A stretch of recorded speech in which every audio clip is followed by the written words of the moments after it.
incredible transdisciplinary conversations and invite everybody to come back to their seats. Thank you.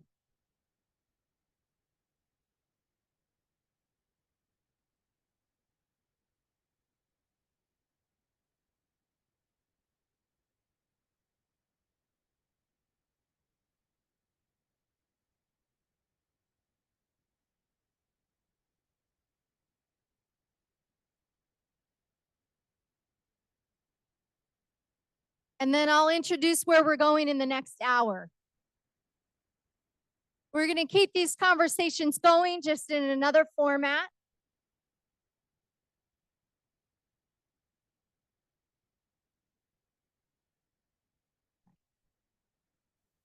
But I heard a lot of plans for the rubber meeting the road when I was walking around. Yeah.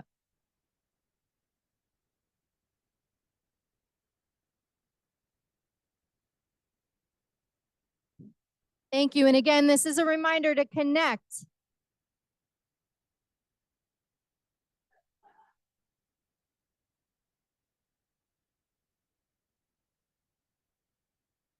All right, now for the next hour, we're going to continue this conversation. I am so honored to have 4 wonderful, brilliant, kind, thoughtful colleagues who are going to share remarks that continue this year's Yidan Prize Foundation Conference themes with their own twist. And following each talk, we'll have the opportunity for our laureates, our panelists, as well as all of you to share some thoughts. But we're going to kind of keep it moving here. All right. So first, I want to introduce my colleague, Raj Pandya. There's Raj, who's going to be moving our first theme around education for planetary futures forward. All right. Thank you, Raj. Thank you. Good morning. Can you hear me okay? Cool.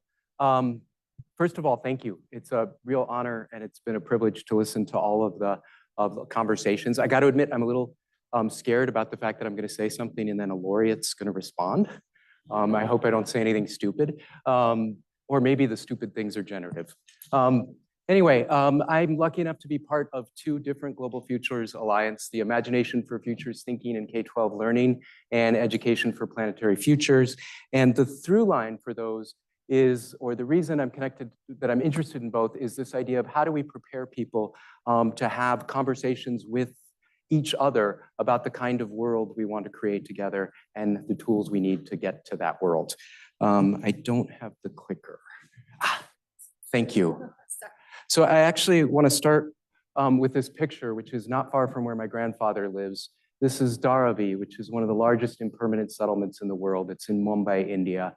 This little girl is walking on a water pipe, and it's a water pipe that's carrying clean drinking water through, not to, but through Dharavi to a neighborhood called Malabar Hills, which is one of the most expensive areas of real estate on the planet. And there is something deeply striking about the juxtaposition of a technological scientific solution next to an ecosystem that is degraded beyond use, and the walls and containers around the technological system versus the openness and the equity implied in the natural system. And the question for me is, how did education allow this to happen? How did education contribute to this happening, right? I think there's some challenges with the traditional ways we think about climate and sustainability education. And what you're getting here is the perspective of a recovering scientist. That's me, the recovering scientist, right? So sustainability was discovered by scientists in a way that's maybe not different than the way Columbus discovered America, right? And because of that, there's a little bit of a STEM focus in sustainability education. STEM is science, technology, engineering, and mathematics. I think the E could also be economics. And so some of the biases that are inherited from the STEM ecosystem include things like, we're going to focus on workforce and workforce development, and we're going to make assumptions about who's eligible to be part of that workforce. And those assumptions are going to be exclusionary and they're going to be biased. We don't welcome everyone into the conversation. We don't welcome all values and viewpoints into that conversation. STEM has historically been oriented towards individualized learning. We're getting better. We're getting better, that's the good news. But it hasn't, there's an idea emerging in the science literacy community around community science literacy, which is the idea that communities have capacity that extends beyond the sciences that they bring to scientific knowledge, and that knowledge can be distributed through sort of a learning ecosystem or an action ecosystem, right? We have a little bit of a bias towards technology. You saw that in the last slide. We also, I think, have a bias towards solutions, right? This idea that you might be able to fix climate change and then we could just go on about our business, perhaps is less important than an orientation towards managing our relationship with the natural systems and with other people. And finally, and I heard this a little bit this morning, scientists and science isn't sufficient to motivate, guide, or enable action, right? The scientific community was really good at explaining to people why the Earth was going to blow up because of climate change. Turns out that doesn't engender a lot of hope or agency, right? We weren't great communicators. When we're trying to decide what to do next, science is necessary, but it isn't sufficient, right? We also need to incorporate values. We need to incorporate arts and humanities. And so climate literacy, I think, is moving towards something that's more inclusive. Let me give you some examples. These are two real world examples, both from colleagues here at Arizona State University. The first actually isn't about sustainability, it's about participatory budgeting. It was a class project where students got to decide across the institution, the school, how they wanted to spend some of the school's budget. And what they decided is they wanted to build a shade structure. There were shade structures, but they weren't in places students like to be, and so they wanted to build a new kind of shade structure, and they wanted to do it in a new way. They didn't want to build something out of steel. They wanted to work with Tohono O'odham neighbors to build something that celebrated Indigenous values and Indigenous cultures. Students decided to do this, right? So it's agentic, it's hopeful, it's interdisciplinary, it's cross-generational. It's all these great things, right? The other example is from Pilgrim Rest Middle School and Kindergarten, and this is from a college. The last one was from Tara Bartlett, who's in the audience. Oh, she's outside. She was in the audience. This one's from Michelle Jordan, who I don't think is here, but is another ASU colleague. She worked with middle school students to build planting beds. And then those planting beds were used by kindergarten students to grow flowers and grow plants. And the innovative thing here is that the planting beds have solar panels on top of them, and you can see them in the images. And the solar panels provide shade and protection, especially important in Arizona's harsh summers. But what's cool about this is it's multi-generational. It's students deciding they wanted to work on a local issue, and it's students involving community members and working across classrooms to build a solution that works, right? So what I get from this is that a good global futures education nurtures relationships. It nurtures relationships among humans, and it nurtures relationships between humans and all other living things. Historically, I think there's an argument to be made that exploitation of ecosystems and exploitation of people have gone together. So the solution is probably tackling both.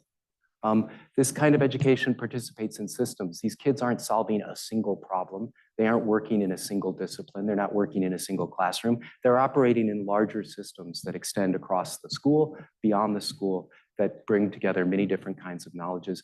And they're operating in systems that evolve through time. They aren't trying to solve a problem. They're trying to manage a relationship with each other and with their environment. It attends to values. When you ask these kids to talk about the work, they don't actually start talking about the work. They start talking about the why they got excited about this, what they're trying to do, what kind of world they want to build. And it connects to action, right? Nobody in the classrooms is asking why I have to learn this stuff. They're asking, what can I learn so that I can do the thing I want to do, right? So my sort of coming away from this, there were sort of 4 questions I thought about, right? How do we advance global futures education? Well, the first question was, what do people need to learn? We know that. They need to learn hope, they need to learn agency, they need to learn empathy, they need to learn listening, they need to learn collection. What are the good ways to learn these things? We know how to do that, right? We heard example after example at this conference just in the last 3 days of the good ways to learn, of the right ways to learn, of the, I shouldn't say right, of the more effective, more enabling ways to learn. So the two questions that I think are remaining for us are, what are the systems and structures that enable those ways of learning? And how do we build public support and awareness for those kinds of systems and structures? That makes education a project that's bigger than education itself. And that's where we are. And I guess the last thing I want to say is that I'm hopeful. I'm hopeful about where we're going. I'm hopeful because of the examples like this. I'm hopeful because I've been involved in sort of climate literacy education for 20 years, and I've seen the conversation shift in those 20 years. I'm hopeful because I think the kids who are educated in the ways we just saw aren't going to stand for the old crap anymore. And the last reason I'm hopeful is because the alternative is worse. So thank you. Thank you so much, Raj. As an academic, to fit all of those ideas into 5-6 minutes, I think that also deserves a round of applause.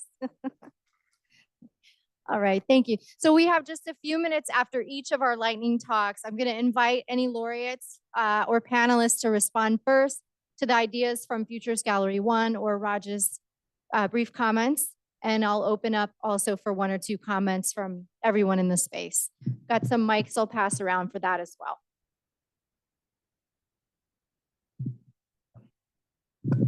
I think you're on. Yeah, there we go. Teamwork.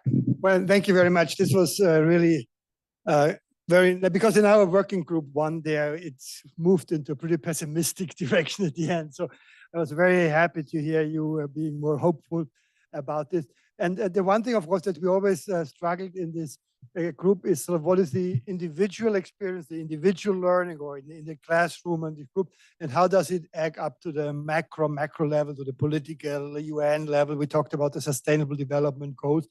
And of course, I fully agree with your initial comment that it's sort of the sustainability agenda tends to be rather technologically STEM oriented. And that's why actually I just wanted to put this notion out that when I was editing a report recently about my institute, YASA, the International Institute for Applied Systems Analysis, has done over 50 years. We also want to contribute to the discussion now about the post-2030 agenda.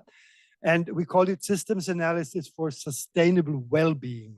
So instead of development, which is still a rather technological, if not capitalistic way of thinking the future, we put the notion of well-being right at the center, which also covers this connectedness that you have in many of these dimensions here. I just want to put it on the table that maybe, of course, we want to be sustainable because we want to have the well-being not only today, but it should be in the future. It should be in a functioning ecosystem and in a functioning society. But it's the well-being that matters at the end of the day.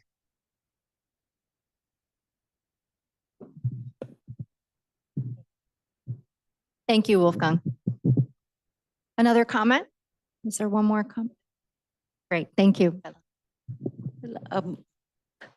I don't feel pessimistic at all. I just think that what we are experiencing today and what we experienced yesterday in terms of looking at the futures of education, and the first session was really exciting to see how we sort of evolved as a group with that sense of, total interdisciplinarity in exploring the couple of questions we did, and to see hope in terms of connecting all the ideas from yesterday.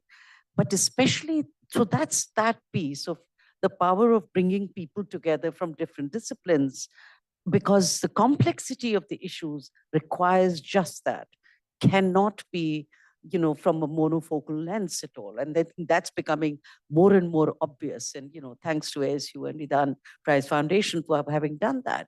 But just now, hearing this lightning talk also, the power of bringing higher education and basic education together, which then produces that big dialogue of accountability for action by industry, by government, by people, societies, and people who are marginalized, coming from the margins to the center, with ideas and doable solutions at kindergarten, middle schools, high schools, etc. That's when societies come together. And I think that's the kind of energy that is needed today, of people being able to stop feeling insecure, because anyway we are insecure, with things are falling apart. It's the time to come together. And I think those are fabulous examples of, what can be done. So it's been really inspiring to be a part of hope. Thank you. Thank you so much. I heard some of these conversations happening yesterday as well. I know that Kamal Ahmed and I, Pam Bondi, who's here at Arizona State University, these conversations about bringing basic education and higher education together, in addition to transdisciplinary, transglobal, really thinking about what is our network and how do we need to engage it. Thank you so much. All right, we're gonna keep moving, okay? All right, so I'm really pleased to invite now my colleague, Erin. And I think we need to knock on the control room. Oh, there we go. All right. Thank you. And I'll pass it over to Erin now. Thank you. You have the lavalier? Oh, it's right there for you.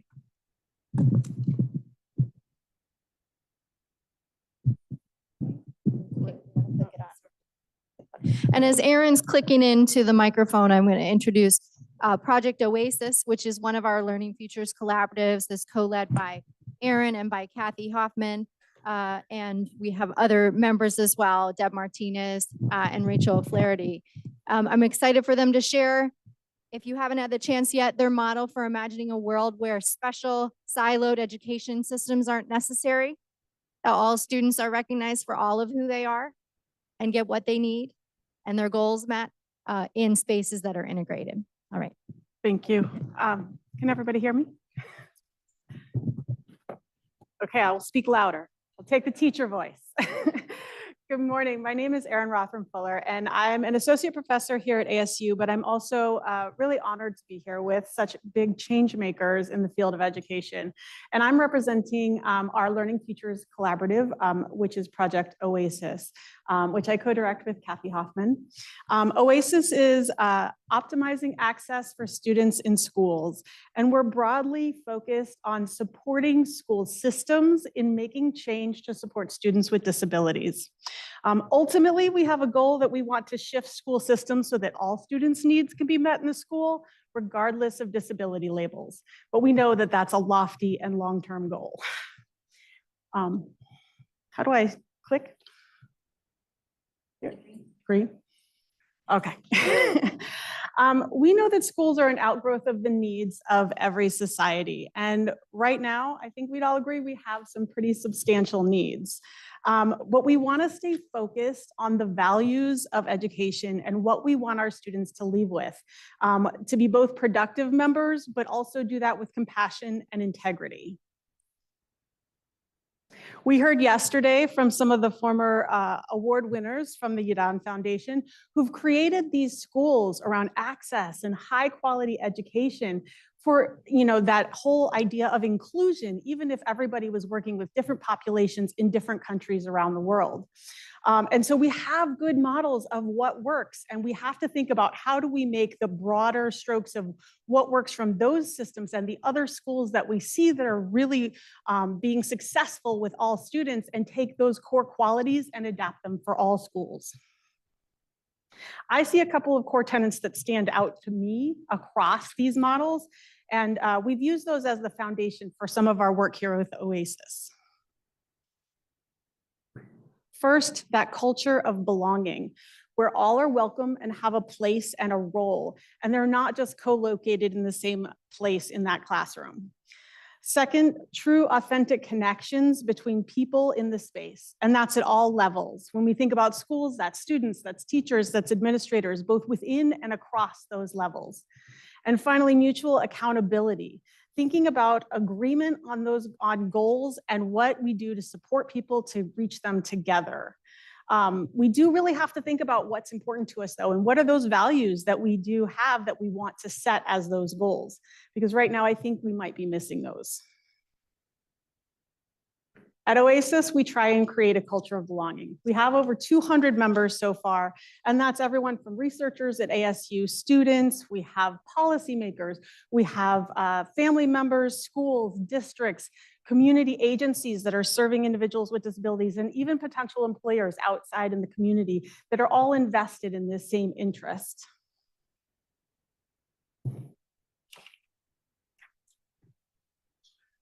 We also see those value in the connections, those authentic connections that we can make.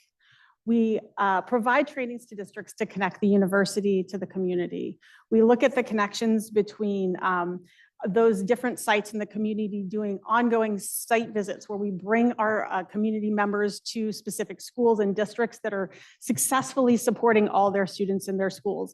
We do online study sessions, and we have monthly meetings where they look at those models and they can ask the questions about how did they get there? Where did they start? What were the steps they took to get there, so that we can help support other districts and schools in getting in those same, achieving those same successful outcomes.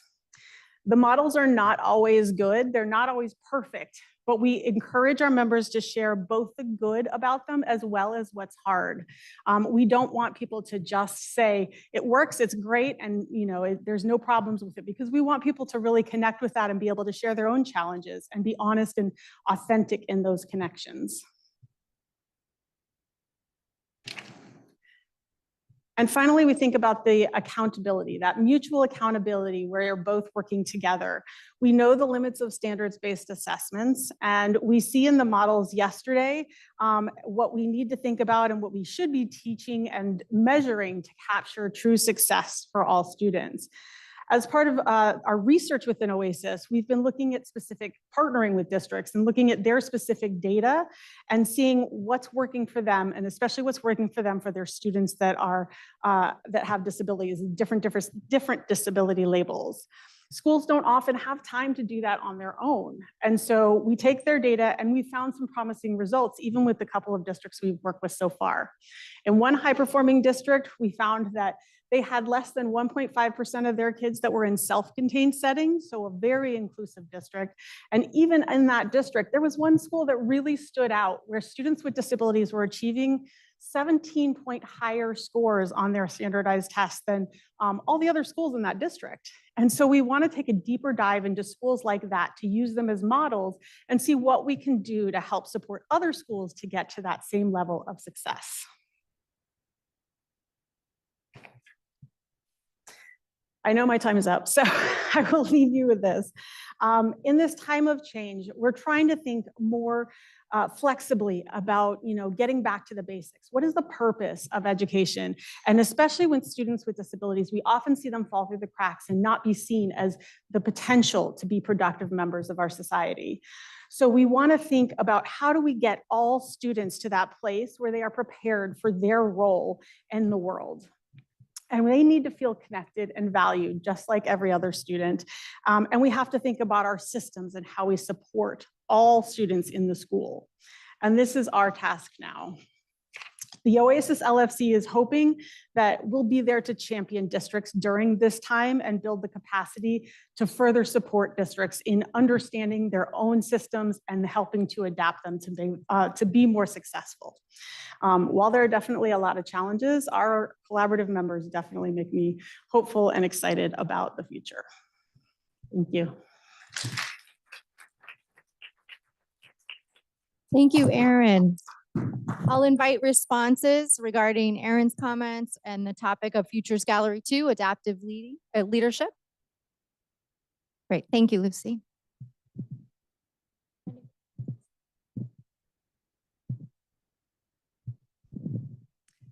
Thanks, and I just wanted to appreciate how you've brought through the kind of multidimensional nature of inclusion that I think we need to always be considering. It's not just about access to the system.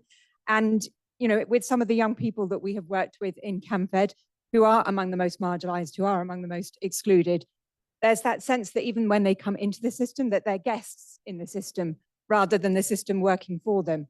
And that happens at so many levels with learning materials that continually reinforce the sense of other and better if those learning materials are more focused on urban, more well-off students. And so I think how we overcome that, how we think about inclusion in those multidimensional ways so that the system really serves those young people, I think so I really appreciated how you have been thinking about that.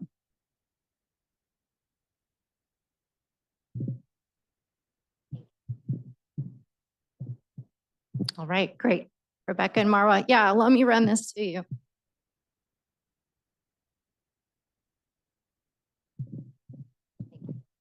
Great. So thank you so much for that really wonderful presentation. And I think it resonated a lot with the conversation we had in our small group as well. the thing that I really liked at the outset is how, you pointed out there's many different models that are flexible. There need to be multiple different models for flexibility because obviously we've got so much diversity. I did want to mention on our group conversation, we actually started our questions talking about education and emergencies, refugees, but also thinking about trauma that exists in all schools everywhere, or maybe not in, generally in schools, but also at homes. Students bring their home life with them, right? And so a foundation that I heard in this talk also was about belonging. We talked a lot about social and emotional wellness and making sure that teachers as well as school leaders are really prepared to ground students to be ready to learn by making sure that they themselves are certainly well cared for. We also talked quite a bit about, and I heard also in this presentation about this need to meet students where they are, but not to keep them there. So we talked about personalization without necessarily tracking students into pathways that they themselves can't grow out of. I'm trying to see if there was anything else. And the other thing, just this idea of disciplined innovation, right? There are some really amazing technologies out there. Sometimes that's part of the solution, and sometimes the solutions are not technology based. They're very, very human based. Thanks. Thank you, Erin, for the insightful talk that you did. And actually, that indeed resonates well with the group discussion that we had. Let me first start with something that I really liked when you spoke about building on existing systems and adapting them rather than reinventing the wheel every time and thinking that coming up with the new solutions is always the solution by the time that you may making things even more complex. And also reflecting on the 3 pillars about culture of belonging, authentic connection, and accountability. Also, if thinking of education in emergency, that actually also resonates well. So especially with the refugee community, we always emphasize having this authentic connection between the government bodies, the civil society organizations, and the community itself, making sure that there's this strong connection so that the refugee community becomes part of this bigger community rather than what Lucy said, just feeling that they are guests, and making sure that then they are well embedded, not only in the society, but also thinking of education in the formal education system, so they are able to be bridged and to continue with their future. Thank you. All right. Thank you for those points. Raises that question into what do we seek to include? Right? We have to make sure that our systems are strong, welcoming, and supportive. All right. Now I have the pleasure of turning it over to my colleague, Sherman Dorn, who's going to talk about that challenge. What do we mean by learner-centered? Thanks, Sherman.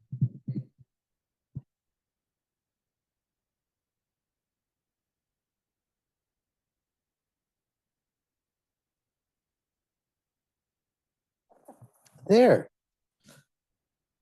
Thank you so much. I am so honored to be talking with you about learner-centered education. I'm Sherman Dorn. I'm an historian here at Mary Lou Fulton College.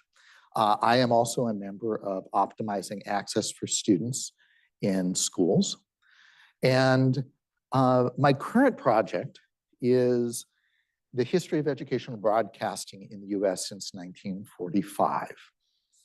What does this have to do with learner-centered education? After all, radio and television we think of as designed and produced far away from its audience. But what I do in my projects is think about options, choices, and possibilities. So what Raj said earlier about how do we frame sustainability education? That's very much the type of question that I get at. And I think that the history of especially educational television tells us something about one really important challenge when we think about personalized or learner-centered education. And it's this: One critical challenge is that it is so easy to confuse education and information. We know, at least in the United States, some of the best known educational television shows were not about information.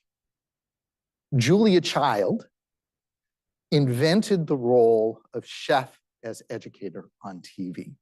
It was her passion more than her technique that made her famous and popular. Fred Rogers built a reputation for unimpeachable integrity, and that's why parents trusted their children to Mr. Rogers' Neighborhood. And the Muppets brought joy and chaos to Sesame Street, attracting and keeping the attention of children from the very first episode in 1969. That is Matt Robinson playing Gordon with the first season Oscar the Grouch in the third episode. But it would be a mistake to assume that all of these emotional connections were at the start of educational television. Not so. The advocates for television and radio used for instruction were often very rigid in what they thought. Raymond Hurlburt managed the very first state television network in the US in Alabama, and this is from a speech he gave in 1954. "We are not going into the show business. We are merely setting a television camera up in front of what we are already doing." Technology focused on information. It took several incidents of serendipity for people to start to think differently. Julia Child had co-written Mastering the Art of French Cooking, and she went to a television show about books on Channel 2 in Boston in 1961. She showed up with a hot plate and eggs and made omelets on live TV. And several dozen viewers called the station and said, "We want more." And that was the start of the French chef on what we now know as public television. Her message was, everyone can cook. Fred Rogers was largely ignored for the first 15 years he was on television. He was one of the first employees at Pittsburgh's WQED. He was turned down on a bunch of his ideas by the predecessor to public broadcasting system, the American public TV network. And then he went to Canada in the early 60s to create a 15-minute show. The first time he was in front of the camera, Mr. Rogers. He came back to Pittsburgh. A future season of that was shown on 8 stations nationwide, not nationwide, 8 stations. And then he went to a couple of them, Los Angeles and Boston in spring '67. And Boston station assumed a few dozen families might show up. That's the line of families that showed up to see Fred Rogers, the first time that they had a chance to see him and connect. His message was, every child is special. For my last example, this is the cover of the first of the proposal that eventually became Sesame Street. Puppets appear in one place in that proposal, on an imagined segment about reading stories with a small child and then a foolish puppet. Here's what really happened. After Joan Gans Cooney and Lloyd Morissette got $8 million, half from the federal government, half from foundations, they hired John Stone, who had been on Captain Kangaroo's production, to produce the show. And he said, "You know, I know this really creative puppeteer. He works in commercials." They invited him to the planning sessions in summer 1968, his name, Jim Henson. That is how Jim Henson got involved with Sesame Street. And of course, with the help of the Muppets, Sesame Street taught children that learning numbers and the alphabet was fun and a part of the harder, important job of growing up. It's really easy to get trapped in this confusion that education is just information. Part of the reason why this concerns me with the current discourse is, you know, I've seen this rigidity before in history. We don't have to go there. Choices, possibilities. When I hear talk about children and their AI chatbots, I know that's missing something really important. We all need human connections. And my colleagues here at Mary Lou Fulton College are an example of how to plan for those connections. That's really important, based on experience and knowledge base and working really hard. But there is also something really important about recognizing the connections that can appear in the wild. In the history of television, it was that serendipity that was required before we got Julia Child, Fred Rogers, and the Muppets as some of the best known educators of the late 20th century. Thank you.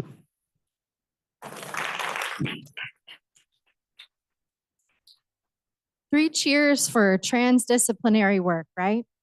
Thank you so much, Sherman. Let's hear some responses, a couple of responses. Thank you. Thank you, Professor Chi. I have met Fred Rogers, and he does talk like that every day, even not just online. So I have 2 comments to make. One is I have to understand his comment in my context, interpret out of my context. And the way I interpret is that all these factors that somebody's nurturing and Julia Child is so enthusiastic author. Those are features that help engage a student. So if you're disengaged, you have to be engaged before you can learn information. So those are qualities that are really necessary. And the Muppets and all that give those qualities. But the second point I want to say is that in the 80s, some of us were very interested in how to have better kind of education. And we talked to anthropologists. And the things we tried to learn from an anthropologist like Jean Lave and stuff, we hung out with her, is to understand how apprenticeship works. It turns out apprenticeship has all the wonderful features you need. It has nurturing person, giving you continuous feedback, doing a task that's of value to the whole community, and that you can see the end goal. And they start out with a very small task, so it's very achievable. So you'll always accomplish something useful. And you're in this relationship. So we analyze all the properties and see how we can mimic it. Of course, the obvious solution at the time was create a Turing system, which lacks all these features, right? Many features. So the problem is, the challenge is, we're trying to educate a lot of people. And that's when, this massive education thing where you lecture to students and everything arise. Whereas apprenticeship is obviously one of the best way to educate people. Thank you. Thank you.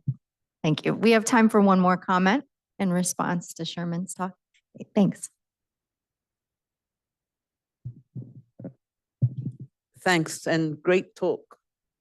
I'm interested in how what you were saying fits with gaming.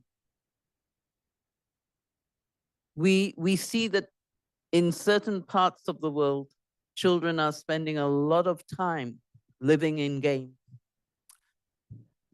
I'm going to defer to my colleague, emeritus faculty member Jim G., who's pointed out in his work that behind the scenes of the screen, there is often a community that builds up around games. And so people who play games, often the way that they learn, all the tricks of how to get through Super Mario in like 32 seconds, I don't know. It's because they have to connect with others. And so Jim calls these affinity groups. So there's still a connection, even if people are gaming, there is an option and a possibility. And, if I were talking to someone who's spending a lot of time on games, it's like, well, who do you connect with? How do you connect beyond just interacting with the screen? Thank you. Did you want to respond back, or? I was looking at it more in terms of your fundamental premise from information to education. Yeah, I mean, like, I'll just say I have been astounded, and I have learned from colleagues who do studies of gaming and education, and there can be a huge amount of rich material that's built into games. I'm thinking of the iCivics a game in the United States, which has like, it's not just one thing, it's like a whole bunch of things. But that does requires investment. It requires time. It requires work. So I guess it's like, it's an option. You can, of course, have just single person shooter games, but that's the fact that it's just in this category called games doesn't tell me how rich that is, how deep that is. Thank you. All right. Thank you so much for those comments. Thank you, Mickey. Thank you, Sherman.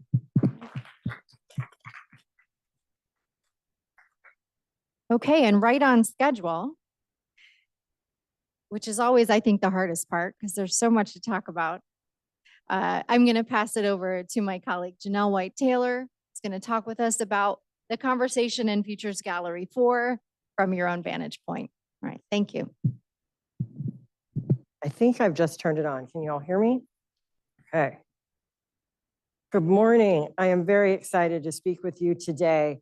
After our conversation that we had in Gallery 4 a little while ago, I think the next few moments that I'm going to speak are going to be very fitting.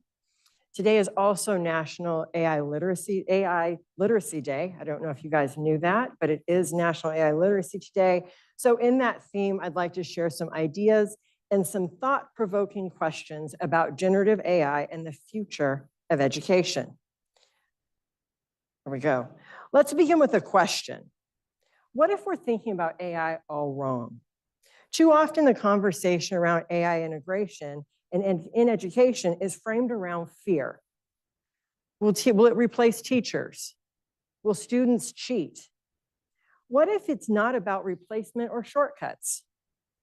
What if instead it's a catalyst for a radical shift from passive consumers to active creators? As we move from creators to consumers, we must make a shift. For decades, our educational system has focused on knowledge consumption. We focused on memorizing facts, following formulas, and writing papers that are graded and forgotten. But what if that shift in the paradigm, students learn to and use AI to generate code, compose poems, write essays, even create artwork? This raises the fundamental question: are we preparing students to simply consume AI-generated content? Or are we preparing students to critique, create, and challenge it? We are creating an AI-human partnership where we should focus on augmentation and not automation. The truth is, AI is not here to replace teachers. It is here to amplify teachers. Imagine AI as a co-teacher, helping personalized learning, providing instant feedback, and freeing the teacher for what truly matters. And Sherman mentioned this a few minutes ago: human connection. So the real question isn't, will AI replace teachers? It's how will AI enhance learning? As we form this AI partnership, it's time to rethink assessments. Yes, I said rethink assessments. If AI can do it, should we still be assigning it? AI can now solve math problems. It can summarize articles. It can even write a variety of essays and written works. AI can complete a traditional assignment in seconds. Again, should we still be assigning it? Instead of banning AI, we must ask the question: what truly matters? Are we testing for memorization? Or should we be focusing on critical thinking, problem solving, and creativity? Let's think for a moment. Let's switch gears. Is AI an equity accelerator or a divider? AI has the potential to close learning gaps, but it also has the greater potential in widening those gaps. If we are not careful, we could reinforce educational privilege, where well-funded schools benefit while others are left behind. How do we ensure that AI empowers all students and not a privileged few? While we're on a roll, Let's chat for a moment about ethics and AI. I know it's a burning conversation that we're all thinking about. Remember, AI does not think, it does not know. It only predicts, and it occasionally hallucinates. More times than not, it'll hallucinate. But let's not forget, it predicts bias. Why? Because it learns from biased data. As students rely on AI-generated content, how do we ensure their critical thinking skills when questioning the accuracy, the bias, and the intent? While we're talking about ethics, who decides what an AI should and should not generate? Since we've opened Pandora's box, oops, I think I skipped one. One more, there we go. Since we've opened the box and we're already talking about it, who's teaching who? The AI or the teacher? If AI generated lesson plans, auto-graded discussions and papers save time, at what cost are we using these tools? Also, who's in control? The teacher or the algorithm? As AI takes on more instructional roles, we must ask, are we designing the learning experiences, or is AI deciding what students should learn? Let's think for a moment about students and creativity and how AI plays into that. Some people fear that AI will make students lazy, less creative, but creativity isn't about starting from scratch. It's about iteration, refinement, and original thought. If a student uses AI to brainstorm and then reshapes that brainstorm with their own ideas, their own creativity, their own unique voice, is that cheating? Or is this the future of creative collaboration? What's at stake? What happens if we get it all wrong? If AI is used to replace thinking instead of enhancing it, we risk creating a generation of passive learners who are unable to question, analyze, and innovate. Education is not about efficiency. It's about human growth, curiosity, and discovery. AI should empower students. It should not make learning effortless, but where do we draw the line? The future is in our hands. The decisions we make today will transform education. Will we let AI decide what students learn? Or will we intentionally design an AI-empowered future that enhances creativity, equity, and human connection? This isn't just a tech question, but the future is in our hands. Thank you, Janelle. Thank you.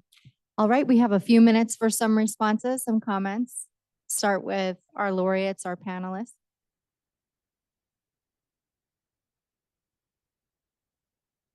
I'm sure we also have some lingering comments from yesterday's beginning to that conversation.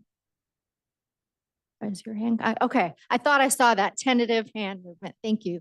I was just going to say, in a lot of the AI talk in the classroom, one thing I haven't heard as much is the beauty of the point that we're at in, you know, when you think about that movement against like the banking model and the instructor learning alongside the student and the power that that brings. And since we're all trying to figure out this new thing together, like I think more instructors need to embrace that with their students, that I'm learning right alongside you and from you as we're both figuring this out. Thank you. Thank you so much for the presentation. I wanted to just share some, I guess, thoughts that were inspired from the conversation just now at this gallery. I think in our gallery, we got to the question of how to use AI, maybe start with how to ask a good question. And that really resonated with me from my personal use with AI. And also I started thinking it's not just with AI or AGI or deep learning. It's also about other tools, other technologies, you know, how to use it well. How do I know that I'm using it in the way that really enhance my work or my studying and my learning. And actually that got me thinking, maybe the questions that we've all asked just now, how do we use AI? How are we ensuring critical thinking? These are not just specific to the problems or the questions about AI, but a whole new generation, a whole new century of what learning means to us and our relationship with technologies, and more broadly, unprecedented challenges that probably will disrupt the way we have been living and co-living with each other. Maybe the question of how to keep critical thinking is not just specific to AI, but as well as, TikTok, computers, internet. We have been teaching students the same question. So it's not just about AI. It's actually about a whole set of challenges that we're encountering. And maybe because in the past we have been taught in the way to just memorize knowledge, to just respond to questions that are posed to us. But maybe now we're into this new stage, a new era of thinking differently, our relationship with technologies, our relationship with other challenges. And also, and maybe it's the same set of foundational skills or traits like creativity, critical thinking, social emotional learning, communications, collaboration with each other that are all underlying these challenges that we want to encounter. So maybe it's not just about AI, but actually what is the new profile of learners we want to cultivate so that we're better adapted or we're prepared to live or coexist with different challenges. And also, how can we cultivate future learners that may develop further, even more advanced technologies that we cannot even imagine at this moment? And it's not just more about advanced technology, but also how do we cultivate learners that can help us shape a more just, a more equitable future. It's not just about technology. The future is not, when we talk about future, it's not about more advanced technology, but it's about more advanced worlds, more inclusive worlds, more justable, more just, more equitable world. So I think the questions AI surfaces a lot of questions on other relationships we have with this new era. And the future is human-centered. I just wanted to respond to that as well. Maybe where's the nature? Where's everyone else? Maybe technology, human, nature, we're not so separate. We can be all one big ecosystem together, and starting to shift that thinking around our relationships with each other, with the nature, with organisms, with technologies, maybe is a way to start thinking differently and rethink.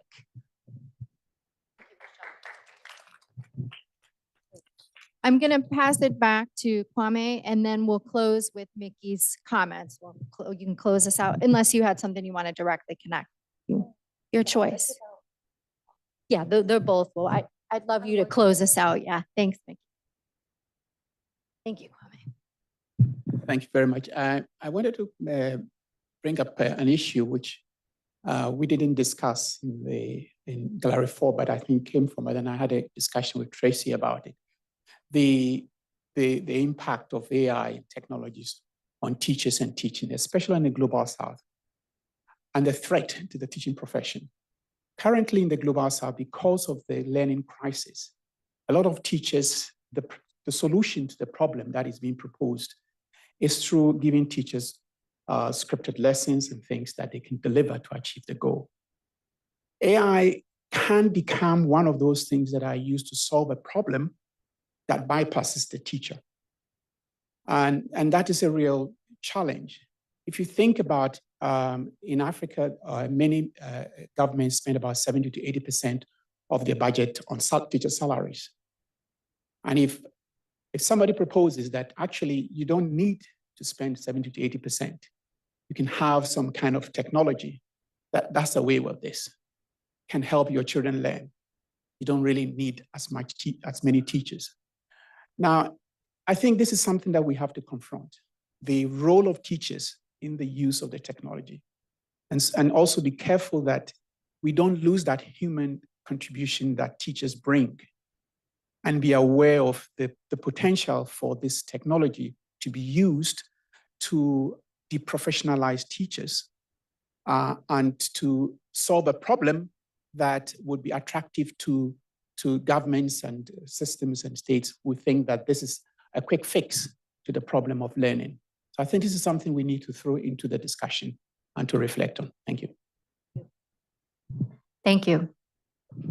All right, and as we close out this portion of our learner-centered morning, I'm going to pass it back to our Yidan Prize laureate, Mickey Chi. Thank you.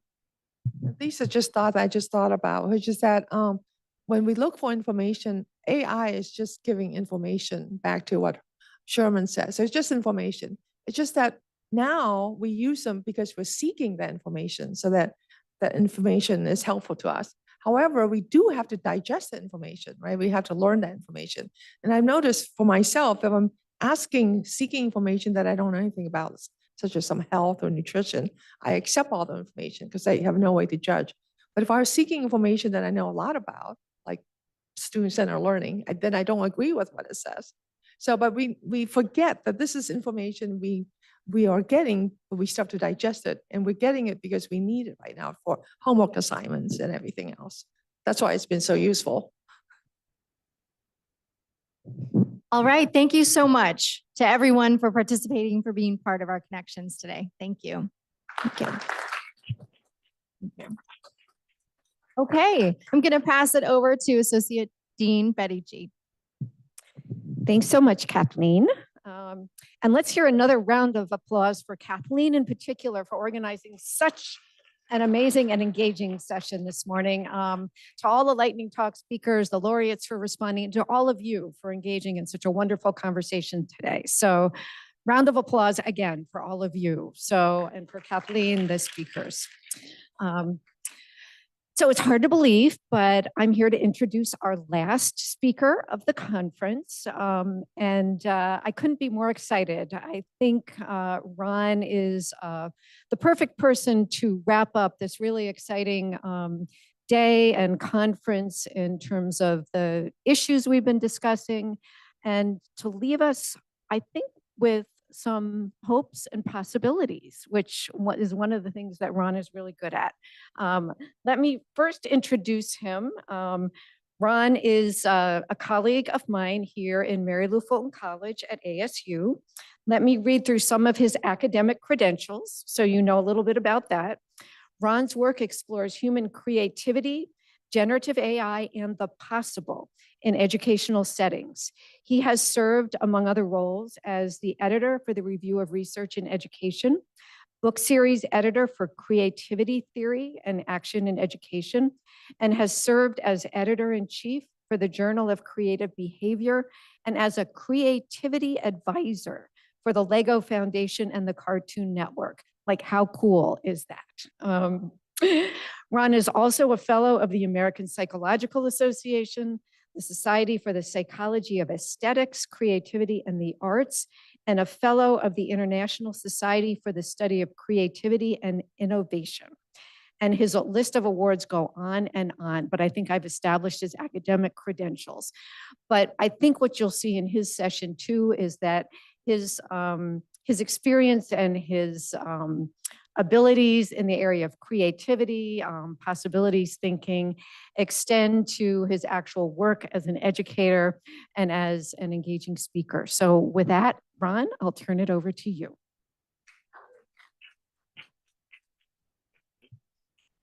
Thank you very much.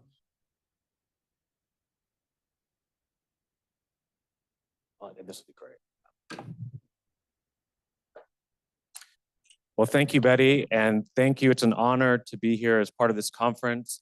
And I will promise you at the outset, I'm not going to use the entire amount of time. It's a beautiful day. Plus, I don't want to give you indigestion before lunch. So because we are in kind of a theater in the round, I'm going to give this talk in 3 acts. Okay, we're going to be talking about possible futures. And in Act 1, I'm going to demonstrate some tools here.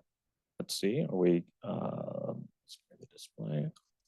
And then in Act 2, I'm going to be discussing some of the kind of logic or rationale behind some of the themes that we've been discussing here. Okay. Oh, you're gonna put it on back there? Okay. And then in Act 3, you're going to get a chance to share your perspectives, try out some of the things that I demoed, raise questions, and then go into that good day. So as soon as I have my slides appear up here, then we will dive in.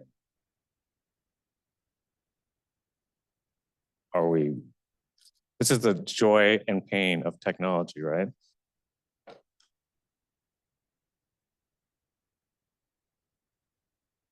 Maybe.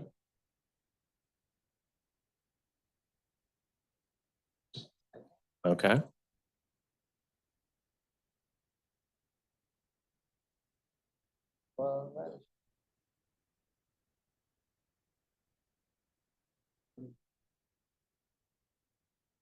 Okay. Imagine the possibility Yes. of technology working. And if you need to stretch for a moment, stand up and do so. You've been sitting for a while. Yes, I can improvise. Believe me, I can improvise. Professors know how to profess. I don't want to do that to you. But we can improvise here in a moment. We'll just see how it goes.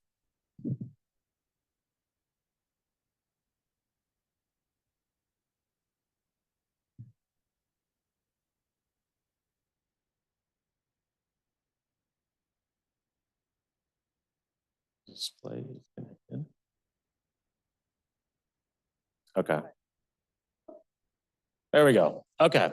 So let's dive in. So are these being displayed up there or here? You're gonna have to do them back there. Okay, let's try that. Okay, so this conference has been about meeting the future of teaching and learning, but I think as you've heard, it's really about transforming teaching and learning and even shaping the future. So that's been central to my work, and it's central to a project that I've been developing called the AI Possibility Lab. Now, AI kind of plays just a kind of bit role in this lab. The whole idea behind this lab is to bring together our internal partners, whether they're ASU faculty, staff, project teams, research teams, our external partners, which could be school districts, superintendents, or any of our external partners, into a space where they can identify actionable possibilities and design innovative solutions to ill-defined problems. So that could be a group of superintendents. I've worked with Kathy and her group that are maybe having to shut down a school and try to understand, okay, what can we do with this space? How can we repurpose it? So these are really complex challenges. It could be a group of graduate students. I see one of my graduate students over there that's done this kind of work, who wants to develop maybe with AI, a tool to support teachers in educational decision-making, as Rezwana is doing. Or it could be a classroom teacher and a group of students who want to address the problem of social isolation in schools and classrooms, maybe because they experienced that themselves. So that is kind of what this space is about. And it uses a process of possibility thinking that is human-centered throughout. It starts with humans, it ends with humans. The AI tools are just, if you want to think of them as partners in possibility thinking. They're not even necessary for the process, obviously, of possibility thinking, but they do have capabilities that we can leverage for this purpose. So just to give you kind of a sense of this process, so the field of possibility studies is an emerging field. They've established a journal now, Possibility Studies in Society, and they have an international network called the Possibility Studies Network. I encourage you to check it out. It's transdisciplinary, right? There are educators there, but there are also anthropologists, practitioners, students, globally, working together to try to think of the possible. And what a beautiful way to describe the project of education itself. I think we're doing work in the possible. That's what we're really doing. It has a future orientation, of course, and it does have a body of literature. And so when folks come into this space, right, they are facing an ill-defined problem. So they're facing uncertainty. What used to work no longer works, or they want to create something new. So when we are facing uncertainty like that, sometimes our lens narrows and we don't realize that there are other possibilities. So the first step of possibility thinking is just to become aware of the possibilities. So there's a variety of tools that I've developed using AI that help us use analogous thinking. You know, it kind of takes a knowledge inventory of what we already know and then tries to make analogous connections to maybe the problem we're facing to help us maybe become aware of a possibility. There's an idea sprout tool that will just generate different ways of thinking about the problem, and a possibility prism that will give us different lenses to look at the problem. Maybe a historical lens, a different cultural lens, or even a future lens. So since this is being run upstairs and down here, if you could click on that first video, I'll just speak through what this is. So when you enter like these tools and you pose a question, I just gave kind of an extended prompt based on the theme of this conference and just said, I don't know how to get started with transforming teaching and learning. Then I have a little facilitator bot that knows all the tools in the system and will just recommend, you might want to try a couple of these awareness tools. And so I might say, okay, let's try this as if bot, making the unfamiliar familiar. That's really what this first step of possibility thinking is about. So it will ask me, what do you already know about some things that maybe are completely unrelated to this problem? And so it does a little knowledge inventory there. And then what it tries to do is make some connections. It helps you see some parallel elements between what you already know and maybe the problem at hand. It helps you think about how you might transfer that knowledge into applications. And then, you know, as more people are kind of engaging with this, so this is not a solitary act, it can kind of bring together and synthesize the different perspectives, the different assets people are bringing to this problem. It can kind of give you a holistic overview. And again, help you think about how you might apply what you already know to the problem. So making the unfamiliar familiar is a key kind of technique of possibility thinking. So then once you have that, you go back to your group of humans, you talk about it, right? And you say, okay, we had some ideas here, maybe take it or leave it. That's the beautiful thing about a possibility. You could take it or leave it. It's not a prescription. And then the next step is once you start feeling like, okay, I think there's a couple places where we've gotten a little bit of a foothold on the uncertainty we're facing. Now we want to try to really explore a possibility that we've identified. And so this next phase is really about making the familiar unfamiliar. And what I mean by that is making the way we might be seeing this problem in a different light, right? To really kind of broaden our perspectives. So this set of tools is meant to really challenge and flip your assumptions. So the assumptions that you might be thinking about the problem or even the possibility. There's a perspective shifter tool that gives you a variety of different perspectives to think about, including critical perspectives on what you're experiencing, and a visualization tool that can help you kind of visualize it using just imagery rather than just language, for example. So if you'll click on that example, I'll just demo really quickly the perspective shifter here. Okay, so in this tool, after you kind of describe maybe a possibility that you're working on, it'll just start out by giving you some very brief perspectives from a variety of different audiences and stakeholders. A pragmatic thinker, stakeholder, an outsider, a subject matter expert. And because these tools are dialogic, you can kind of role play with any of these, or you can ask for some more critical perspectives. So if this is kind of an AI-based project, for example, this team's working on, you could have a technology skeptic, a concerned parent, a privacy advocate. The whole point here is to just really kind of broaden our thinking, to slow us down, to add a little humility, if you will, to some of our ideas, and help make sure that we have a deeper and more nuanced understanding before we try to rush ahead and implement. So then once you feel like you've identified an actionable possibility, the next step would be to try to refine that for action. So there's a set of tools here which will help you engage in what if thinking, which is thinking about how you move from current reality to kind of possible futures, to what could be the case. There's what if not thinking, which is a form of counterfactual thinking that helps you think about like, okay, if we were to implement this idea, what if it was a catastrophic disaster? What went wrong? So help you kind of proactively anticipate setbacks and challenges. And then a scenario thinking tool. Scenario thinking is a very powerful way to kind of imagine different possible future trajectories and assume that this did work out. How do we work backwards from a success from where we are? or even worst case scenarios. So let's click on that and see what the scenario tool looks like. And again, these are just really quick little glimpses here. But in this tool, it'll give you a scenario. So this is kind of an idealized scenario. What if you implemented this and it worked well? It'll give you a little narrative. So kind of building on Bruner's idea of the power of narratives. It kind of puts you in the story of the challenges you faced, how you overcame those challenges, what were some of the key transformational moments, what were some of your responses, what were some of the enabling actions. So scenario thinking, and again, it's not just one scenario, it generates as many scenarios as you want. You can be in dialogue with these scenarios. You can ask for a worst case scenario, like the user does here next. And so it can really help you think about all these different possible trajectories, bring it back to your team and think about, okay, what seems most likely and feasible for moving from where we are with this possibility to actually implementing it in a successful way. So we'll let this little video exit out here. And then finally, once you feel like, okay, I think we have something we've thought a lot about, we're ready to pilot it, we're ready to try to implement one or two of these possibilities. The next set of tools are meant to get you ready for that implementation phase.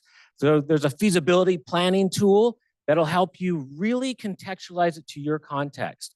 It'll kind of ask you for like, what constraints do you face? What are some of the non-negotiables here, given whatever context you're in? What are some of the resources you have? What are some of the resources you need? So you can think very realistically about, okay, how can we implement this in this context, regardless if it's worked in other contexts? There's an action planning tool that'll break things down into very small steps to get you started. And then an assessment planning tool that will help you monitor progress and evaluate impact. And the nice thing about AI tools is they can use Python that actually can use quantitative analysis, qualitative analysis. So you can kind of set up really nice kind of assessment plans. So let's click on this really quickly.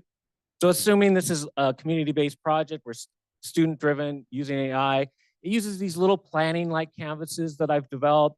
You know, what is the problem? Why does it matter? What are we going to do about it? What lasting contribution are we going to make? Who's helping us? And so on. Just to get a nice little snapshot, you can start thinking about very, very initial steps like engaging stakeholders, you know, pitching our idea to them.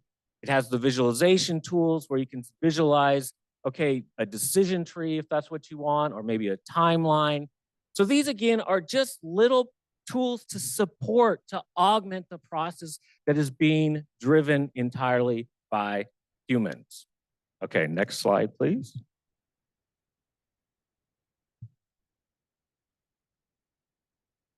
So in this case, the custom features of this kind of AI possibility lab are, that makes it different than, for example, just turning to ChatGPT. These tools are augmented with the literature on, in this case, possibility thinking, processes, and principles. So you can augment the literature so it doesn't just give you a very generic definition of possibility thinking. You can structure the interactions so they're dialogic. So all of these tools are going to ask the user's questions before it responds. Give me a little bit more context. Is there anything that might want to add? So it's very dialogic. It will wait for the users to respond before just, you know, spouting off a lot of information. It provides different perspectives, which is really critically important.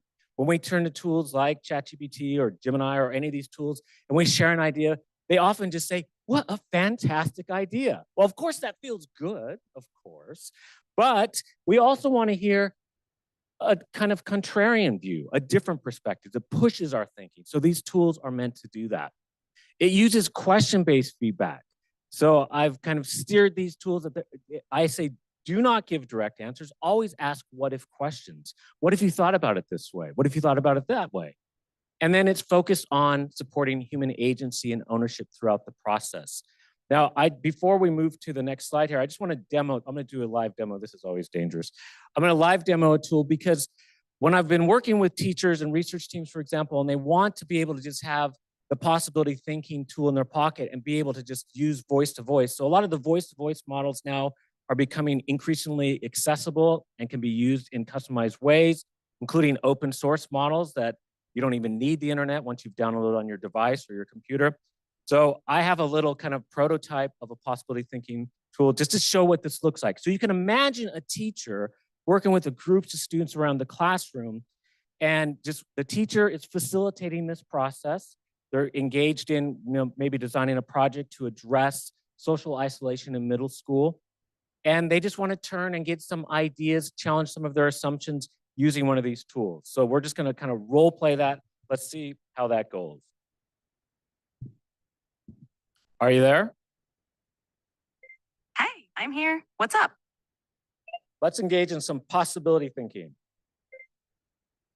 Sounds fun. Do you have a challenge or problem you'd like to explore? Yes, so I am working with a group of high school students who experienced social isolation in their own experience in middle school. They really felt a lack of belonging. And they want to develop maybe a little film that kind of describes the program, or the problem rather, and share that at the beginning of the school year in 6th grade. Can you help me flip my assumptions about this using some of my assumption flips? Absolutely. Let's start with a causation flip. What if the lack of belonging isn't just a result of social isolation, but a cause of it? How might reframing it this way change the story? Give me another one in Mandarin. I have a couple Mandarin students in this group. 好的，我们来试试关系翻转。如果孤独感不是因为缺乏社交，而是因为学生们对某种特定关系的期望不同，那会怎么样呢？这样看。How about in Spanish? Claro, hagamos una inversión de contexto. Y si el sentimiento de no pertenencia no es único de tu grupo, sino algo que muchos estudiantes en distintas partes comparten, ¿cómo afectaría esto? Okay, gracias. Okay, now we kind of like the idea of maybe kind of broadening thinking about this, maybe adding an activity. So imagine that we are going to show this video. We're going to do a little activity afterwards with students, maybe develop a little buddy system or around interest groups or something like that. So take us to the second part of the protocol and help us think about, like, we launch this, what should we anticipate? So let's use the second part of the protocol. Great. Let's anticipate and proactively address setbacks. One potential issue could be students feeling hesitant to participate. Why might that happen? And how can we create a comfortable environment for everyone? Let's think of some ideas to make it inviting. Okay, we'll continue to think about that. We're going to leave you now. Why don't you leave us with a little joke about possibility thinking? Sure. Why did the possibility thinker bring a ladder to the brainstorming session? To reach new heights of creativity. Okay, that's super cheesy. I know, but sometimes cheesy jokes are the best. Okay, so you get the idea. So imagine being able to walk around here, multilingual, right? It can be a very powerful tool for doing this. So this is what these kinds of tools are about. Next slide, please. And I think a key kind of mission that I personally have for the AI Possibility Lab is at least 2 important pathways. One is, how can we get people to learn about these processes of possibility thinking, augmented when necessary with AI tools so they can move from what is to what could be. So that's working with custom tools that I've developed and are continuing to develop. That's great, but I don't want people to become dependent only on these tools. So as I work with folks, they have their own literatures, their own kind of unique needs that maybe these bots aren't best specified for. They might need something more specific if they're working in special education, for example. So I'm working with one of Wendy's graduate students who's developing tools like that and has an entire literature and set of strategies that have been research-based in that area. So what I've been doing with the Possibility Lab is I've developed 2 courses and I'm developing workshops where people can come in with 0 coding experience, limited to no AI experience, even antagonistic against AI, because I think this is a good opportunity to learn about the limitations and benefits of AI and learn how to build their own custom tools so that they can use. And again, using any model as kind of the back end, whether it's a GPT model from OpenAI or Gemini, Google's models, or an open source model that they can download as long as they have enough memory on their computer, download and run on their computer, even without the internet, for free. So this is what this kind of AI Possibility Lab is about. This has been Act 1 of the presentation. So we're gonna move on to Act 2 in a second. But before we advance the slide, the basis, I think, of this conference, and it's a question that I often ask myself and I invite you to ask yourself, and it's kind of the basis of this lab that I've been developing, is this next question. Next slide, please. And I think this is an important question that we've been wrestling with in our careers and here during this important conference.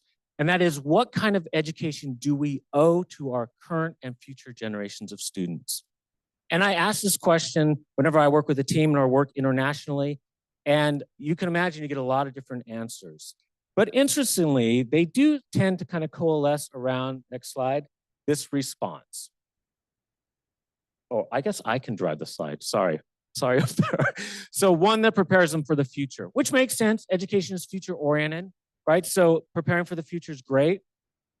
If you really sit with this question and this common response, we realize that this isn't really that satisfactory. It sounds good, but what does this actually mean?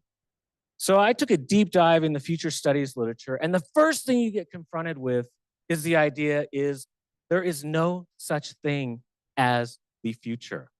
At best, we can say there are multiple possible futures, and the future's unmade, right? So how in the world can we prepare young people for an unmade future?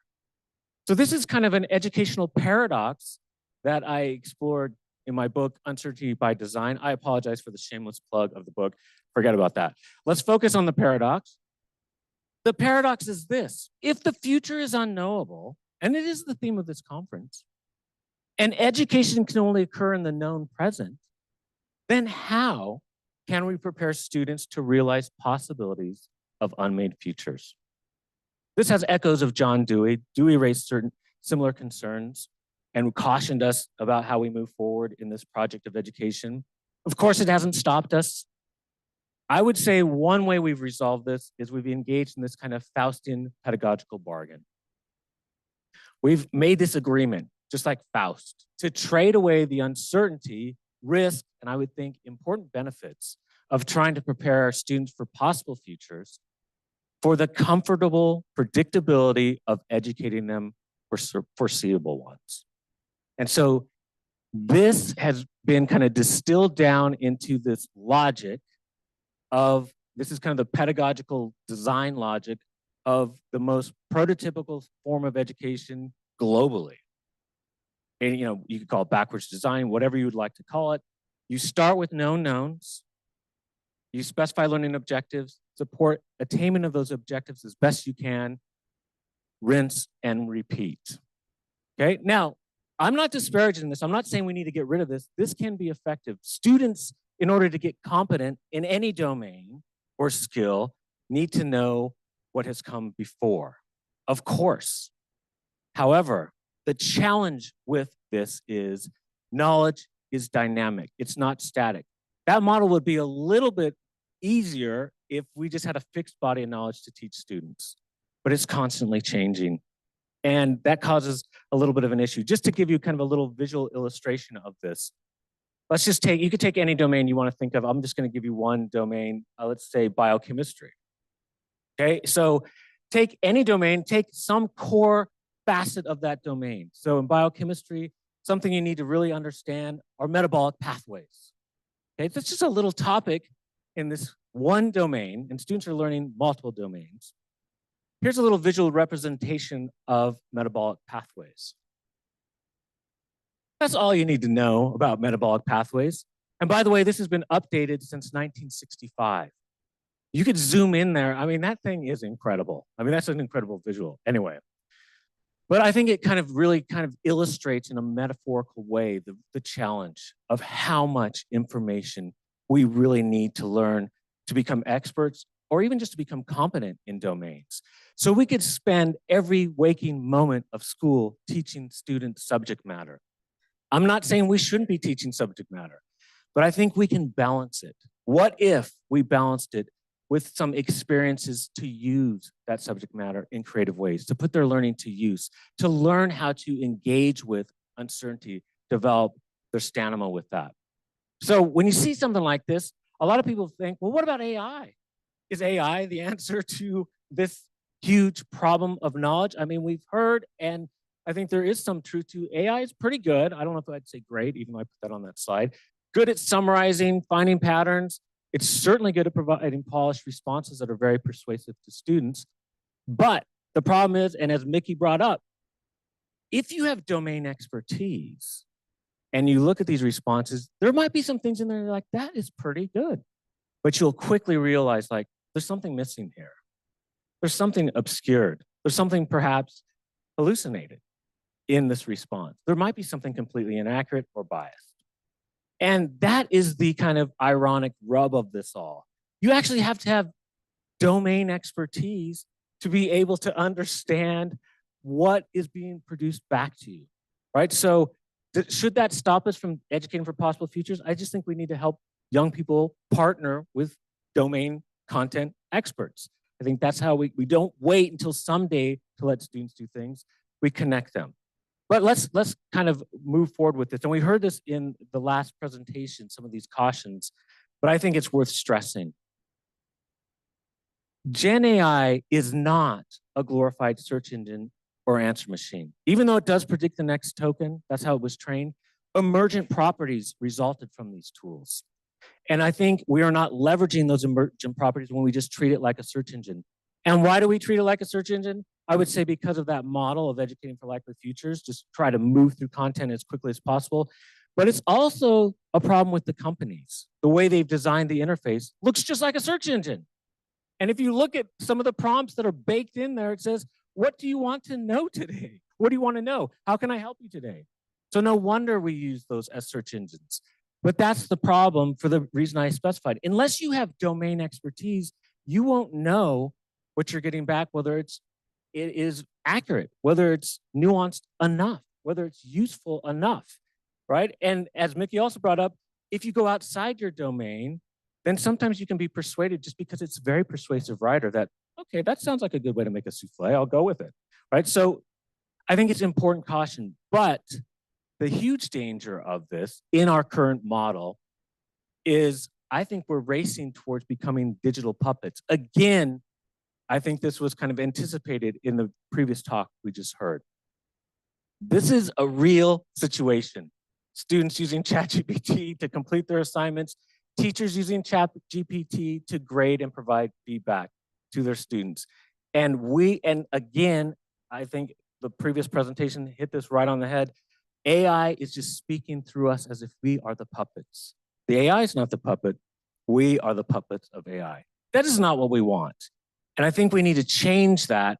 And the way we change that, I think we need to broaden our perspective, both on how we educate. And I think when we do that, it will change our aperture on how we think about AI's role in that process. So I'm just going to share with you just a couple more slides, and then we're going to get to Act 3. So in the field of future studies, they have these lovely futures cones. They have very intricate ones. This is one I modified for education. It's a little bit more simplified. And so at lower levels of uncertainty, the cone's a little more narrow. And if you see that kind of first vertical line there, I would say that's kind of where we stop when we're educating for likely futures. So we can kind of see and predict the path. Like, are students going to need to learn how to read in a year? I think most of us could be confident saying, sure, of course they will. And write. So we feel pretty confident of what we're teaching them up to a certain point, I would say. I'll let you decide at what point that is. So that's a pretty fair thing. But even in likely futures, there's always uncertainty. So occasionally what happens is a wild card will emerge. This is something that's possible. We know it's possible, but we don't even think about it because it's so unlikely. A pandemic, for example, right? Or some would say generative AI. That changes the course of the way we do business. It changes everything, at least for a period of time or longer. Then as you kind of move on these trajectories, occasionally there's these things called black swan events. These are completely inconceivable. We don't even think they exist until they occur. Again, radically changes the trajectory that we're on. So what do future studies folks invite us to do? Engage in scenario thinking. Come up with different scenarios for how to educate. Not to necessarily get rid of the way we're doing things, but to complement them, right? So how can we complement the model of educating for likely futures? This is one scenario I've come up with. And I think it was, in Raj's talk, some of the projects he illustrated, I think, map really nicely onto this scenario of possibility thinking. And this is kind of the logic underneath the AI Possibility Lab anyway. So this is the idea. What if we also provided some time during students' time in this place called school to identify known unknowns? In other words, problems that matter to them, that they see as a problem. Maybe there's something about their school they don't like, or their community, or the world, but they don't know how to get started. Maybe they want to learn how to build with AI, but they don't know how. So a real known unknown, a real ill-defined or complex challenge means you might know what the problem is, but even the teacher and maybe even experts don't know the solution. And we don't want to do these kind of games of intellectual hide and seek. You don't know the answer to this, but I do. I'll let you kind of struggle along in this project. We want to identify problems where we're not sure what's going to happen. We have to embrace the uncertainty. So from there, then we support students in engaging with that, developing their stamina with this, and by trying to structure that uncertainty. AI might be a help here, perhaps, as long as there's other adults around, but outside experts, more experienced folks, people in our community can help us with this. And then a move towards imagining and enacting new possibilities. We saw the beautiful, vivid example in Raj's talk. That's exactly what those children were doing in their schools and communities. So this is just one possible scenario for how do we get there? I think we're already seeing it. We just have to think about, okay, how can I apply this? Or can I come up with my own scenario for how this might look? So really, possibility thinking is what this is all about. It's just this dynamic process of moving beyond the constraints of what is and trying to empower students to actively shape what could or should be. And they can do it in the here and now, not someday. I think we always give students this broken promissory note. When am I going to need to know this? Someday. Well, maybe next week, it's your test next week. But after that, someday, maybe you'll use it. But this gives them a chance to be active, creative learners today, putting their domain knowledge to use. So I just want to kind of highlight some core elements of this kind of possibility thinking process, and then we're going to move to Act 3. It's about uncertainty, folks. I mean, life is about uncertainty. It's not a pleasant experience, but it's life. And I think we can teach students how to see the generative components of it. Uncertainty is the catalyst for all creativity and all possibility thinking. If we can just do what we've always done in the past and it works, there's no need to do anything different, right? I mean, we are pretty efficient folks, but when things no longer work or we're not satisfied with the way things are going, we're facing uncertainty. There's something to be defined or determined. And that's what moves us beyond the known. So without uncertainty, there's no need to explore, no impetus for change. Difference is critical. And we've heard this in this talk. Difference is one of the core pillars of creativity and possibility thinking. So it's different perspectives that activate our imagination, challenge conventions, challenge our assumptions. And without difference, our thinking becomes stagnant and limited to the familiar. So we need to inject difference. And again, AI can do this, but so can working with folks from different perspectives. So the more difference, the better. And then importantly, constraints. We have to be able to structure the uncertainty we face, otherwise it becomes overwhelming. So this is where putting on the constraints, making the unfamiliar familiar. It's these kinds of constraints. And one of the worst things I have ever heard as a creativity researcher is the slogan, think outside the box. Because that assumes like, let's just get rid of the constraints. Okay, if we want to use that, then we should at least say, you better have a very deep and familiar understanding of the contours of that box before you ever hope to think outside of it. Okay, so I think constraints are necessary for creativity and possibility thinking. Absolutely. And I think the most creative, amazing work comes out of working in the most extreme constraints, because creativity, by the way, is just about survival. And when people are needing to actually just survive, they are very creative. They're under extreme constraints. So it is the constraints, I would say, that make possibilities actionable. Without constraints, they're just abstract and ungrounded. Okay, I'm going to zip way ahead here. I'm just going to put this little, oh, let me go back one. I'm going to put this up here. If you want to try out the AI Possibility Lab, I've unlocked it. There's the password for it up there. It's just try PLab 2025. This is going to expire in about 24 hours. It's still linked to my credit card. I am working to get it off my personal credit card. But just go wild. If it just stops working, I probably just had to stop because it was, okay. So, or you could use that URL. If you're using it on your phone or something, you'll see in that top left panel, you can expand that panel to access different bots, but try it out. Try to break these tools. Give me feedback. Don't try to break my credit card, but try to break the tools, have fun with them, and just your feedback would be welcome. And again, these are just one set of tools. It's about the process, not the tools. And even it's not about the product. We heard that as well in one of the earlier talks. Sometimes these experiences with possibility thinking don't work out, but the students still learn. So we always do these celebrations of learning. Even some of the best celebrations of learning are the projects that were just a disaster. And so we just say, tell your story about the project. Whether it works or not, it's great, but what did you learn? So I think we can kind of embrace failure as much as uncertainty. All right, that is the end of Act 2.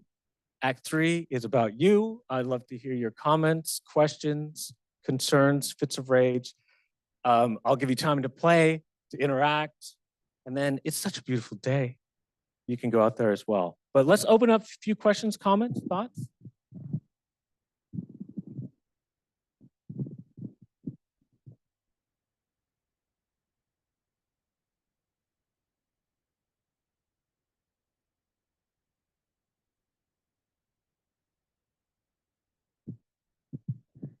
Good morning. As Ron mentioned, I had the opportunity for Ron to come and present to a group of superintendents and district administrators that I work with.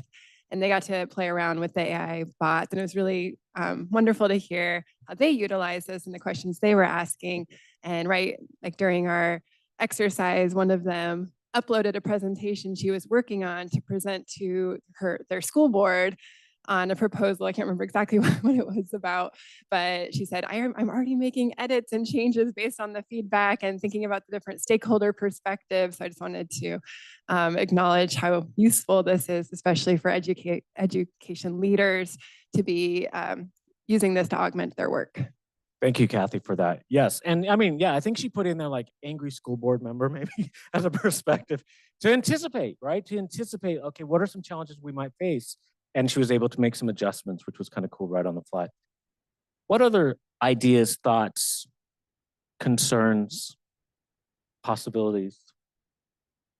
By the way, I invited folks to share your experiences yesterday, and you can try putting those in there. And as looking through those, I realized everybody should have access to what people were thinking about real time. So we're going to be sending out the summary of those ideas that people shared kind of live yesterday. I think it's really interesting to see that, those different thoughts. There was a lot in there about belonging, critical thinking, sustainability, different kinds of really important topics you've all been discussing. I know it's been a long, provocative, intellectually stimulating time. I don't want to, make you pass out in front of me or something, but I just want to give you another opportunity. If you have anything to share with the group, what this provokes in you, including like, I don't buy any of this. I'm not down with this at all. I'd be interested in hearing any pushback on any of these ideas, different perspectives. Anyone?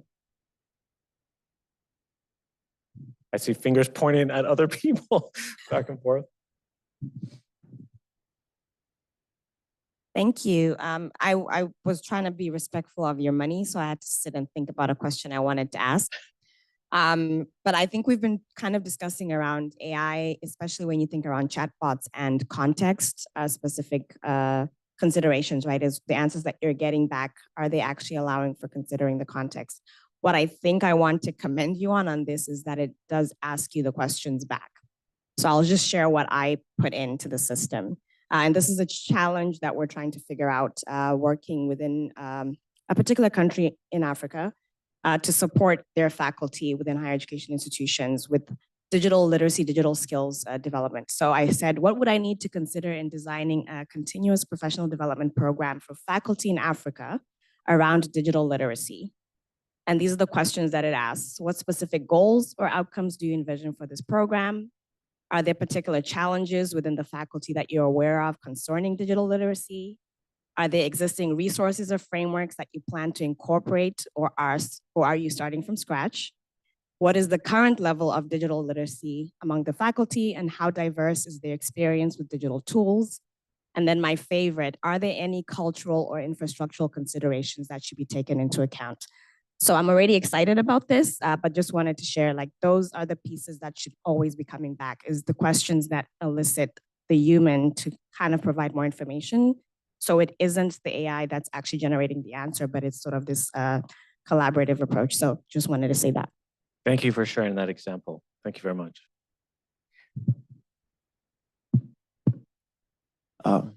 So thank you so much, Roy.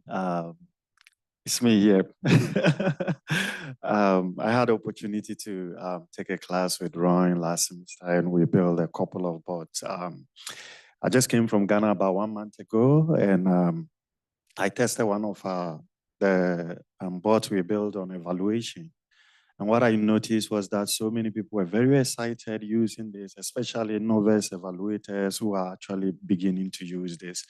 But I think as I went around, introducing people to this possibilities thinking, at least in evaluation, which was what I built my bot for, is a lot of established evaluators are actually pushing, against this.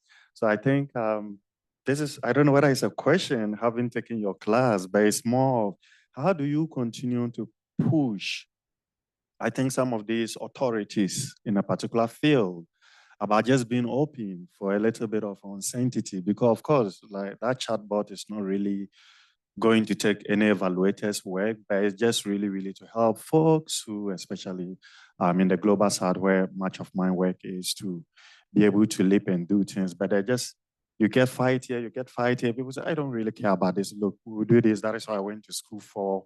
But I guess this is just what happens with almost everything in education. You always have people fighting it. But thank you. The chatbot we built, I think when I went home and I tested most of them, people are really grateful. Yeah, so thank you. So this is Prince, a student that was in my class in the fall, built 2 fantastic tools for work in the global south, finding grants and then evaluating grants. And I think the question he raises, so again, bravo on your work, right? The question he raises is, what about experts that are pushing back against this? Expert evaluators are like, hey, I went to school for this. And I think what we need to do is bring them in. It's a both and approach, right? So Prince's tools are actually using literature from evaluation studies, right? And using different evaluation models that are based in the literature. So I think part of it is helping educate folks. This isn't just like, ChatGPT does evaluation or something like that. Prince augmented those tools, and he also augmented it with the context that he's working in, right? So he brought his own lived experience and expertise to that. And then I think it's just about bringing experts in. We're using this as one perspective. If you can join us in this evaluation work as a live human evaluator, please do. But when you're not here, we might turn to this for perspectives. We might check it with you. But I think finding those partnerships with experts is critical. And I think just using it as, it's just one perspective. But sometimes it might be a tool when there's no one else available that can be helpful in that moment, when a team's trying to get a different perspective or even an individual. So thank you very much, Prince, for your work. Keep us posted. Is that going to be part of your dissertation?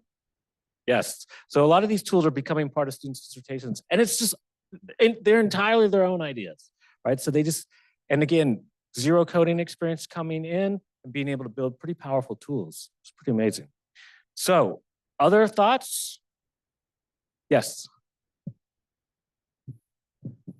Hi, really appreciated what you share. I think it ties us back to one of our first presentations from yesterday.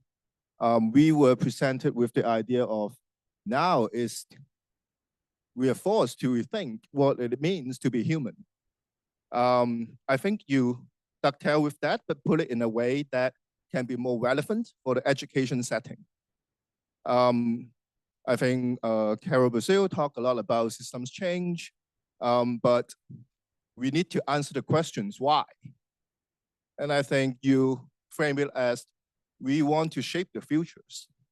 that's powerful, that's a bit more relatable than what it is to be human, is really relevant to our setting. And then it also ties us back to the earlier presentation about from consumptions to creativity. Like, why are we talking about creativity? Because we are shaping, we are creating the futures. I just thought it was really nice way to kind of bring us back to the big pictures. You definitely bring us down to the tools level, which was interesting. And one metaphor you used at a specific level that was really amazing is human don't want to be the puppet. I think that also adds the urgency and the seriousness of this, and it's not all just bright, shape the future. So I just find it both macro, micro, zoom in, zoom out. It's a wonderful way to wrap up. I really appreciate it. Thank you. Thank you for those comments. And yes, I think we are at an inflection point, and I think we are at a point where we have to decide as humans, are we going to work with these tools and maintain our agency and use them as partners, or hopefully not the puppet Ralph? But that is happening. And even my students have called me Professor Beghetto. And so perhaps I'm turning into a cyborg myself. But anyway, if there's no other comments, oh yeah, Vicky, of course. I just have a clarification question. When you use your tool in class, let's say you ask the bot, what are some other possibilities?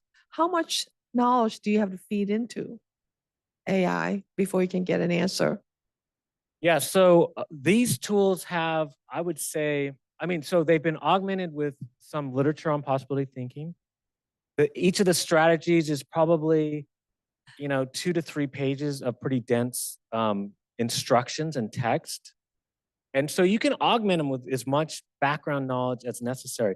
What's really interesting about this, and I think this is something to think about as educators ourselves, as far as humans too, if you give these tools too many examples, you can overfit to those examples, and they will just become very repetitive, and they lose their kind of generative nature, which is what we want for possibility thinking.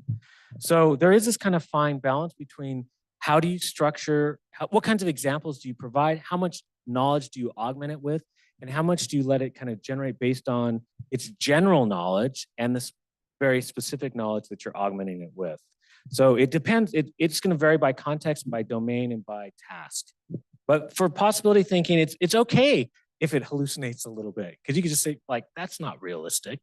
And then, oh, my apologies, we'll try something different. So hallucinations aren't necessarily bad in possibility thinking, as long as you can bring them back to earth. Any other thoughts? There was one back here, yep. Thank you, Ron, for your sharing. I think this is very exciting. What you shared just now about digital puppet, I think that's a very true trend and something. I come from the communications team at the Yidan Prize Foundation, and I do see that increasingly a lot of people have started to speak like machine, which is very worrying for me. And I think this is a very nice tool that you share as well, also prompting us to think about all the possible features that we can have. One thing that I wanted to hear from you is that whether you have observed any sort of signs where biases are still a part of the response that you see from this tool. Is there any sort of reinforcement of biases through this process as well? Yeah, I think these companies have tried to eradicate that because they're companies and they don't want to lose, customers, and people are very sensitive to that. I think some of the biases are kind of what Mickey was getting at. They can be a little bit subtle because unless you have the domain expertise, you might not be able to catch what's happening. So I think some of the more overt biases that we were seeing in some of the media early on, those are being mitigated pretty well. But I think it's the more nuanced biases that you might not recognize if you don't have the domain expertise to see them. And that's why I think it's really important to have domain experts vet things, right? So validate things that you're kind of using off Gen AI, not just taking it and running with it as a digital puppet. Yeah, you start seeing people use delve a lot in their speech. These chatbots like the word delve. There's some you can start seeing some interesting things, but I think it's more subtle now. And again, they're trying to work on, they're trying to ground responses in search and verify in different ways, but we're not there yet. So subtle biases, which I think can be the most dangerous. The overt biases are sometimes really easy to catch and see. It's the subtle ones that I think can be problematic on a variety of levels. I hope that addresses your question. Any other things? We have box lunches soon. Yes. So a lot of the work that we do is actually in the global south, which often tends to be data poor, and also GPU is expensive, right? I mean, how do you see this sort of playing out in terms of just affordability and access in some of those contexts where, I mean, that was a great example of talking about a sub-Saharan African context. Sitting here, I can do it. But how do you sort of see this playing out for a teacher, say in Nigeria, or an instructor in, El Salvador? This is great, but in terms of the possibility, how do you see the possibility for this to get there when things are still, challenging from a data compute perspective, at least in those contexts? That's a great question. And what's interesting is things are accelerating so quickly that even these small models that can fit on, typical laptops, phones, Google's released open source Gemma models, Meta has released their Llama models. These are completely free. They don't require the internet. They're quite powerful. They're more powerful than GPT-3, up to 4. Some of them are very performant. There's free models out of China that are very powerful, and they're increasingly becoming smaller and more efficient in use. And because a lot of the tools they use, like Python or open source, it could do data analysis. It's pretty robust. So I think it's an interesting moment that I think there could be some democratization through open source. There's companies trying to make money, obviously, on these tools, but I think there are some open source offerings that are pretty powerful that can hold some promise. Thank you for that question. Okay, I think you've had a lot of intellectual stimulation. Comment, final closing remark. Thank you very much. Thank you, everyone. Thank you, Ron. Well, that's fun, huh? Oh my. So let me end by telling you about a gift I received yesterday from Charles Yidan. It's this card. And this is essentially his business card, but you'll see, right, that the logo here, the symbol here, is the same as the symbol that we have been seeing, right, around everything. And so it's very interesting to me that this, this symbol is his name, and it means innocent heart. You'll also notice in this card, if I walk around, that actually there's a little tiny hole in this card. And if you look at the logo there, you'll see a little white hole, right? So some of you have this card, but this card has a hole in it. And that hole is to represent the fact that we can see into the future. It allows us to see into the future. And I think that's what we've been doing for the last day and a half, is we've gotten a little glimpse, right, into the future. The more we talk, the more time we spend with each other, the bigger this aperture becomes. The more knowledge we gain, the more information, the more perspective, and all of that. And so this has been just a fabulous couple days of just having, again, thinkers and builders and doers in the same room together here at ASU, where that's what we are thinking about in our college, but also that we've been able to bring people with an international perspective. We've been able to bring the laureates. Thank you to the laureates who've come all this way. Please, round of applause for all of them.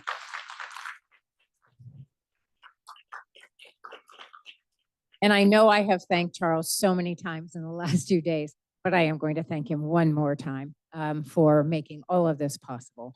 Thank you all very, very much for being here. Lunch will be outside. It's a box lunch, so you can grab it and go and do whatever you want. Safe travels, everyone home. Thank you very, very much. Have a happy weekend.